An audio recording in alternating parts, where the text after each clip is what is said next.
どうも消しゴムです。いつもご視聴ありがとうございます。皆さんはクロッキーという言葉を聞いたことがありますか？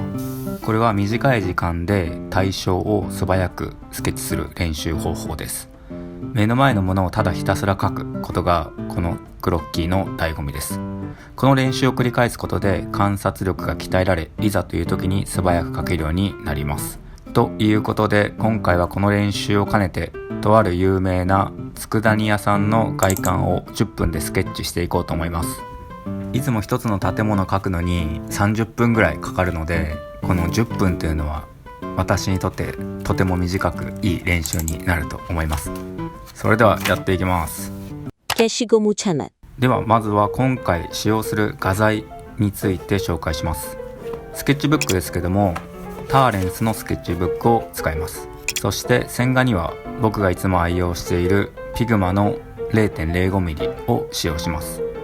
着彩にはお夫婦のアルコールマーカーを使いたいと思います。そしてハイライトにはポスカの極細を使っていきます。今回はたったの10分で線画と着彩を終わらせる必要があります。何も考えずにスケッチを始めると絶対に間に合わないので、作戦を立ててから挑みます。シンプルに線画に5分、着彩に5分の時間配分でいこうと思います。または着彩のペンをあらかじめピックアップしていこうかなと思います。今回使用するお夫婦のアルコールマーカーは320色もあるので、事前に使う色を選んでおきます。無駄な時間を使わないようにするためです。というのもアルコールマーカーのキャップを開けたり閉めたりする作業が結構大変なので、では色選びをしていきます。建物の外観用に茶色系を3本、そしてこの建物のアイコン的な存在である青いのれんに1本、赤い文字があるので赤を1本、そして影や屋根などに使用する灰色を4本、そして映えを狙って緑を2本、この計12本で描きたいと思います。消しゴムチャンネル。よっしゃ、やってみます。スタート。早速10分スケッチスタートしていきます。まずは建物の真ん中にある看板から描いていきます。建物の中心から描くことで全体的なバランスを取ることができます。絵を描くときにどこから描き始めるか迷う人も多いと思うんですけども、僕はいつもこの方法でやってます。全体の構図が崩れにくいのでおすすめのやり方です。はい、看板に文字を書いていきます。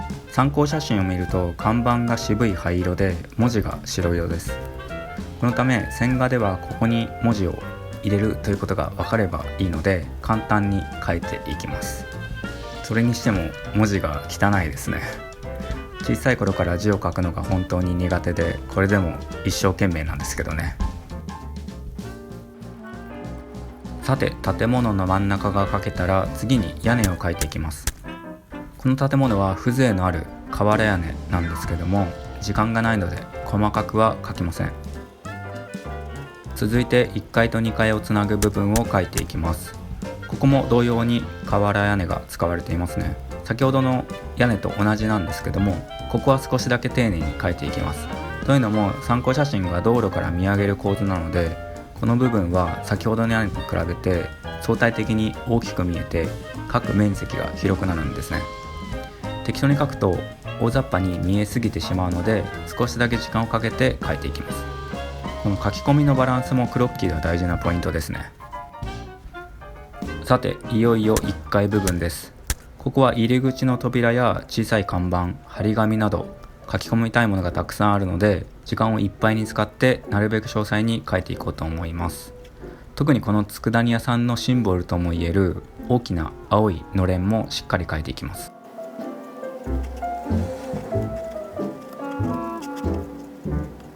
線画はこれで完了なんですが、予定の5分を30秒もオーバーしてしまいました。この時点で残り4分半、着彩の時間が短くなってしまいました。これは焦ります。急いで着彩していきます。まずは建物の茶色い部分から塗っていきます。事前に選んでおいた薄い色から塗っていくのがポイントです。だいぶ焦って塗っていますね。今回使うお夫婦のアルコールマーカーは細いペン先と太いペン先があるツインタイプなんですけども、今回は時間がないということで面積を稼げる太い方を使ってどんどん塗っていきます。こういう状況だとツインタイプのペンがすごく頼りになりますね。これはコツなんですが、茶色系の建物を塗るときは木目を表現するために木目に沿って塗るといい感じになります。今回の建物は上下方向に木目があったので、それに倣うように塗ることを心がけています。この一手間で質感がぐっと良くなります。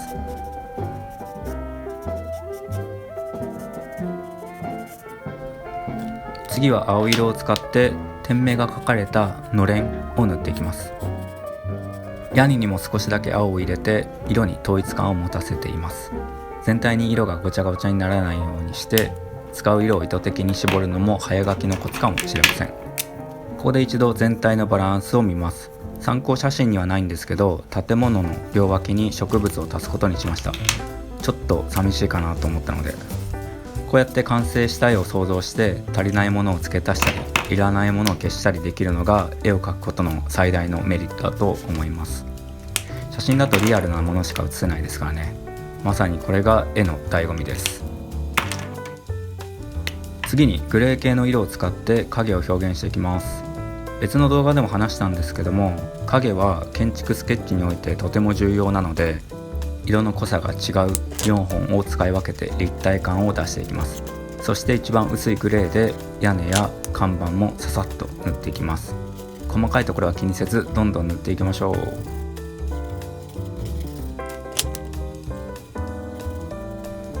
残り1分です。やばいです。ここからは微調整の時間です。塗り残しがないか確認して最初に使った色たちでバランスを整えていきます。いよいよ最終ステップです。残り40秒。白いポスカを使って看板の文字や光が反射している部分にハイライトを入れていきます。このハイライトを入れることで一気に絵が生き生きして見えるんですよね。